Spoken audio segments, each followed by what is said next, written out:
চন্দে শিক্ষক গীতটি সমবেতভাৱে পৰিৱেশন কৰে।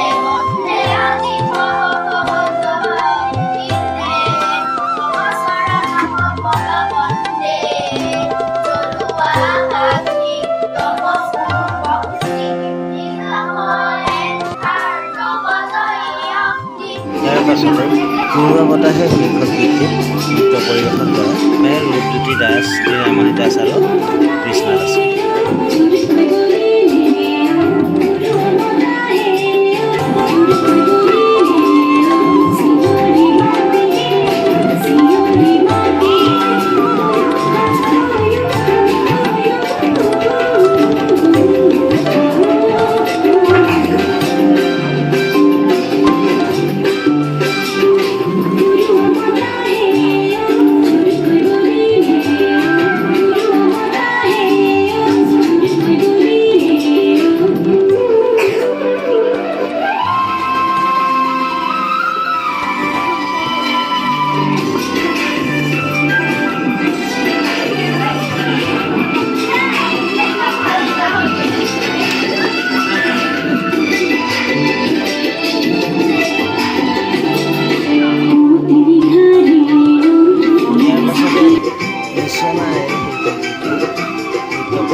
ইয়াৰ পাছতে পল্লৱী শইকীয়া বাইদেৱে ৰাভাদেৱৰ ওপৰত এটি চমু ব্যাখ্যা দাঙি ধৰে।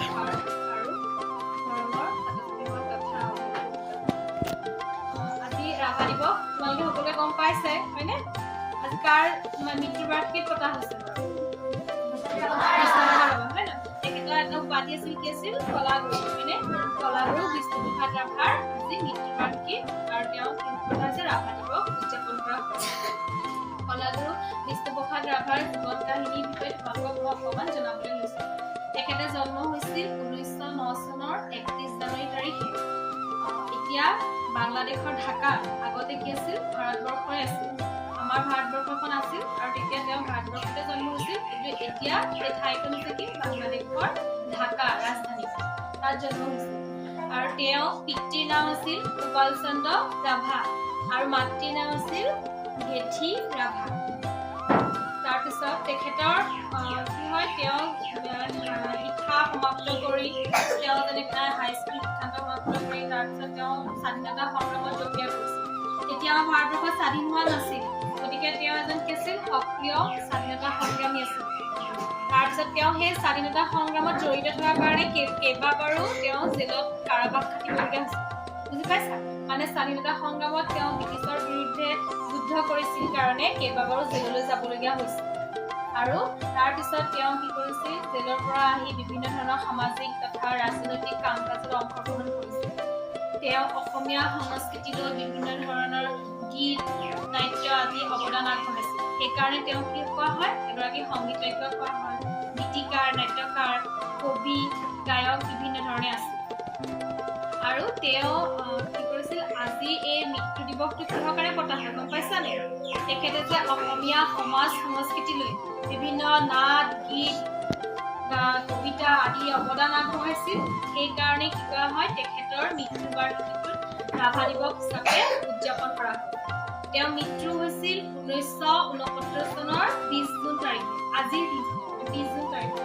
সেইকাৰণে তেখেতৰ এই 20 জুন তাৰিখটো ৰাভা উদযাপন কৰা হয় আৰু তেখেতক আমি কি বুলি জানো কলাগুৰু হয়নে কলাগুৰু উপাধিৰে তেখেতক বিভূষিত কৰিছিল আৰু লগতে তেখেতে বহুত কিছুমান সন্মানেৰে বিভূষিত কৰিছিল তেখেতক কি পাইছিল পদ্মশ্ৰী বিভূষণে বিভূষিত কৰিছিল আৰু ৰাষ্ট্ৰপতিৰ পৰা পুৰস্কাৰ পাইছিল ৰাষ্ট্ৰপতিৰ সন্মানীয় পদক লাভ কৰিছিল তাৰপিছত সংগীতৰ বিভিন্ন ধৰণৰ এনেকৈ কি পাইছিল তেখেতৰ পদক লাভ কৰিছিল গতিকে যদি তোমাৰ আগৰ লাগিছে ইমানখিনিয়ে তোমালোকে পাঠ্যপুথিটো পাইছানে পাইছা হয়নে গতিকে তাতো ভালদৰে চাই ল'বা আৰু আমি বিভিন্ন ধৰণৰ ৰাভা সংগীত আমি বিভিন্ন ধৰণৰ জানো হয়নে নহয় আমি সেই ৰাভা সংগীতসমূহ আমি যদি গাওঁ তেতিয়া তেখেতৰ প্ৰতি শ্ৰদ্ধা জনাই আমি সেই গীতসমূহ আমি কি কৰিব লাগে সদায় অনুশীলন কৰিব লাগে ৰাভা সংগীত জ্যোতি সংগীত এইবোৰ আমি কি কৰিব লাগে গাব লাগে গতিকে বিষ্ণুপ্ৰসাদ ৰাভাৰ আজি তেখেতৰ ৰাভা দিৱসত তেখেতৰ মৃত্যু বাৰ্ষিকীত শ্ৰদ্ধা জনাই তেখেতৰ প্ৰতি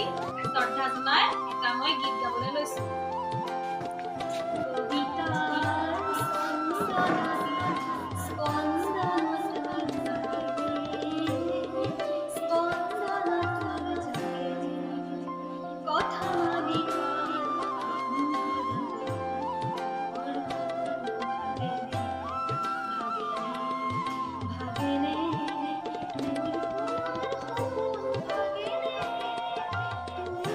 কেইবাগৰাকীও শিক্ষাৰ্থী একত্ৰিত হয় এটি বিহু নৃত্য প্ৰদৰ্শন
ফুলে ফুলে কবিতাই